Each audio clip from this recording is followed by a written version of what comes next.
මේ සිද්ධිය වෙද්දි වෙලාවට 10:05 වෙලා ඇති. මගේ හිතේ තිබුණේ පුදුම සැහැල්ලුවක්. මොකද මාස ගානකින් මම මේ වගේ නිදහසක් වින්දේ. අනෝමා උඹ මොකද බං ඔහොම බාගෙට බොන්නේ? ගනින් තව ටිකක්. අද මලිත්ගේ බර්ත්ඩේ එකනේ. කාන්ති මගේ අතේ තිබුණු වීදුරුවට තව වයින් ටිකක් වක් වෙනකම කෑ ගැහුවා. අනේ ඇති බං මට මේවා පුරුදු නෑ. අනික මට දැනටම කැරකිල්ල වගේ. මම හිනා වෙලා කිව්වා පිස්සුද බං අද විතරනේ. දිනේෂ් එන්න තව කල් යනවද? මගේ හස්බන්ඩ් ගැන කාන්ති අහද්දි මගේ හිනාව ටිකක් මැල වුණා. ඔව් බං එයා එන්න තව මාසයක් දෙකක්වත් යයි. දුර පළාතකනේ වැඩ. අප්පෝ උඹටත් පුදුම පාළුවක් නේද බං තියෙන්නේ. දිනේෂ්ට පිස්සු අප්පා. උඹ වගේ ලස්සන ගෑණියෙක්ව තනියම දාලා යනවට. කාන්ති ඒක කිව්වේ විහිළුවට වගේ වුණාට ඒ වචන මගේ හිතට වැදුනා. ඇත්තටම මට පාළුයි. අවුරුදු ගානක් තිස්සේ මම මේ පාළුව එක්ක තනියම පොරබදනවා. ඒ වෙලාවෙ තමයි මලිත් සාරේට ආවේ. එයා කාන්තිගේ පුතා. වයස 24යි. එයා කාමරේ ඉඳන් එළියට එද්දි මම නිකමට වගේ එයා දිහා බැලුවා. ඇත්තටම මාර හැන්ඩි කොල්ලෙක්. ජිම් ගිහින් හදපු ඇඟ කොට කලිසමකුයි ටී-ෂර්ට් එකකුයි ඇඳලා හිටියේ. මට හිතුණා කොච්චර කෙල්ලෝ එයා පස්සෙන් එනව ඇද්ද කියලා. මත්ගතිය නිසාද මන්දා මට එයා දිහා ටික වෙලාවක් බලාගෙන ඉන්න හිතුණා. ආන්ටි අංකල් ආවේ නැද්ද? මලිත් මගේ ළඟින් වාඩි වෙන ගමන් ඇහුවා. එයාගේ ඇඟෙන් එන සුවඳ මට අමුතුවට දැනුණා. නෑ පුතා එයාට නිවාඩු නෑනේ. මම උත්තර දුන්නා. අපරාධේ අද පාටි එක මරු හැබැයි. මලිත් හිනා වෙලා වීදුරුවක් අතට ගත්තා. අපි ඔහම කතා කර කර ඉද්දි එකපාරටම කාන්තිගේ ෆෝන් එක රින් වුණා. කෝල් එක ආන්සර් කරපු කාන්තිගේ මූණ වෙනස් වුණා. අයියෝ අනෝමා පොඩි අවුලක් බං. අර එහා ගෙදර නැන්දට ටිකක් අමාරුයිලු. අපිට දැම්ම යන්න වෙනවා අම්මලාව ගෙදරට ඇරලවන්න. අප්පා ඉතින් දැම්ම යනවද? මම ඇහුවා. ඔව් බං මහත්තයත් බිව්වේ නෑනේ. අපි ගිහින් මෙයාලව දාලා එන්න. ටිකක් රෑ වෙයි එද්දි. උඹට අවුලක් නෑනේ. මලිත් ඉන්නවනේ ගෙදර.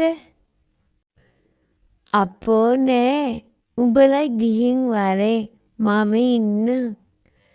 කාන්තියාගේ හස්බන්ඩ් එක්ක අම්මලාට කතා කරගෙන ඉක්මනට ලෑස්ති වුණා. විනාඩි 10ක් යද්දි එයාලා වාහනේ ස්ටාර්ට් කරගෙන ගියා. ගේ ඇතුලේ ඉතුරු වුණේ මමයි මලිතුයි විතරයි. ගේම නිස්කලංක වුණා. මම සෝෆා එකට වෙලා වීදුරුව අතේ තියාගෙන කල්පනා කර කර හිටියා. මලිත් දොරවල් වහලා ලයිට් ටිකක් ඔෆ් කරලා මගේ ළඟට ආවා.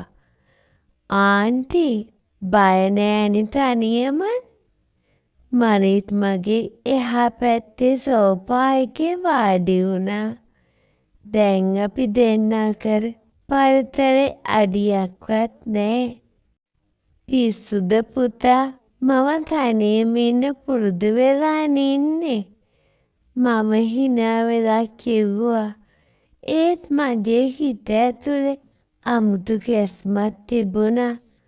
වයින් එක නිසා මගේ ඇඟ රත් වෙලා තිබුණේ. ඒ වුණාට ආන්ටි පව්. අංකල් නැතුව තනියම ඉන්න එක ලේසි නෑනේ. මලිත් මගේ මූණ දිහා කෙලින්ම බලාගෙන කිව්වා. එයාගේ ඇස්වල අමුතු දිලිසීමක් තිබුණා. ඒ බැල්ම මගේ හිත පසාරු කරගෙන යනවා වගේ. මොනවා කරන්නද පුතා? ජීවිතේ හැටි ඔහොම තමයි. ඒ වුණාට ආන්ටි තාම තරුණයිනේ. මම දැක්කේ ආන්ටි වගේ ලස්සන කෙනෙක් අපේ අම්මගේ යාළුවෝ අතරවත්. මලිත් එහෙම කියද්දි මට එකපාරටම ලැජ්ජාවක් වගේම සතුටක් දැනුණා. අවුරුදු ගානකින් පිරිමියෙක් මගේ ලස්සන ගැන එහෙම කියලා නෑ. අනේ මේ යනවා යන්න. මම දැන් නාකි ගෑණියෙක් ළමයා. ඔයාට විහිළු. මම අහක බලාගෙන කිව්වා. නෑ සිරාවටම ආන්ටි මාර ලස්සනයි. එහෙම කියලා මනිත් එක පාරටම මගේ අතින් ඇල්ලුවා. මම කැසිලා ගියා. ඒත් මම අතගත්තේ නෑ.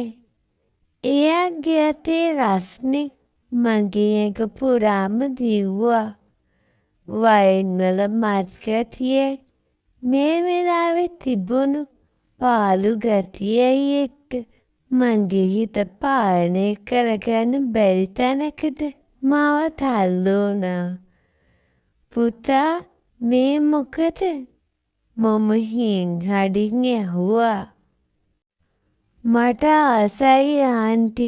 මම ගොඩාක් දවස්වලට ආන්ටි දිහා බලන් ඉඳලා තියෙනවා. අද තමයි මට chance එකක් ලැබුණේ. මලිත් එහෙම කියලා මගේ ළඟටම ඇවිත් මගේ කරට අත දැම්මා. මගේ හිත කිව්වේ එපා කියලා. ඒත් මගේ ඇඟේ ඉල්ලුවේ වෙන දෙයක්. අවුරුදු ගානක් හිර කරගෙන හිටපු ආසාවන් එළියට එන්න තගලනවා වගේ මට දැනුණා. මලිත් මගේ දිහා බලාගෙන හිටපු විදිහට මට මාවම අමතක වුණා. එයා හරිම හැන්ඩි. තරුණ පිරිමියෙක්ගේ ආකර්ෂණය මාව මත් කළා. මලිත් මේක වැරදි නේද? මම විමිනුවා. මොකක්ද ඇන්ටි වැරද්ද? අපි දෙන්නම කැමති නම් අනික කවුරුත් දැනගන්නේ නෑනේ.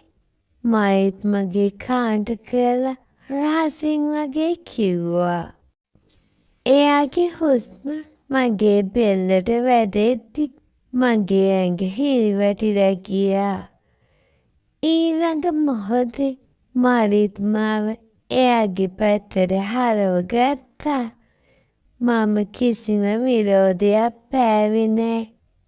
මගේ හස්බන්ඩ් නැතුව ගෙවුණු ඒ සීතල රෑවල් වල තිබුණු පාළුව මකන්න මේ වෙලාවේ මට උණුසුමක් ඕන වෙලා තිබුණේ. මලිත් එක තේරුම් ගත්තා වගේ. එයා මාව පටන් ගත්තා. මුලින් හිමින් ඊට පස්සේ ගොඩාක් වේගෙන්. මට හිතුනේ මම ආයේ අවුරුදු 20ක් ආපස්සට ගියා වගේ. තවුණ කොල්ලෙක්ගේ ඒ ජවයේ ඒ වේගේ මට මගේ මහත්තයාගෙන්වත් දැයිලා තිබුණේ නෑ. අපි දෙන්න සෝපා එක උඩම එකිනෙකාට තුරොළු වුණා. මගේ හැඟීම් වලට බේර කැඩුනා වගේ. ආන්ටි මලෙත් කෙඳිරි ගෑවා. කතා කරන්න එපා. මම එයාගේ කට වහලා එයාව තදින් බදාගත්තා. එදා රෑ නම් ඇත්තටම වෙනස්ම රැයක් වුණා. මලෙත් පොඩි කොල්ලෙක් වුණාට එයා ළඟ තිබුණු පිරිමිකම මාව පුදුම කළා. එයා මට දුන්න සැප එයාගේ මගේ ඇඟ හැම අස්සක් මුල්ලක්ම පිනෙව්වා. අවුරුදු ගානකට පස්සේ මම ගෑණියෙක් කියන හැඟීම වින්දා. අපි දෙන්න එකට සතුටු වුණා. එකට හිනා වුණා. ඒක රාගය විතරක්ම නෙවෙයි. ඊට වඩා එහා ගිය ලොකු බැඳීමක් වගේ මට දැනුනේ. කාන්ති මහත්තයයි එනකම් අපි දෙන්න හිටියේ එකම ලෝකයක අතරමං වෙලා. ඒ වෙලාවේ මට හිතුනේ මේ මොහොත කවදාවත් ඉවර නොවෙනවා නම් කියලයි. මගේ හිතේ තිබුණ පාළුව දුක ඔක්කොම ඒ තවන පිරිමි පහසේ හේදිලා ගියා.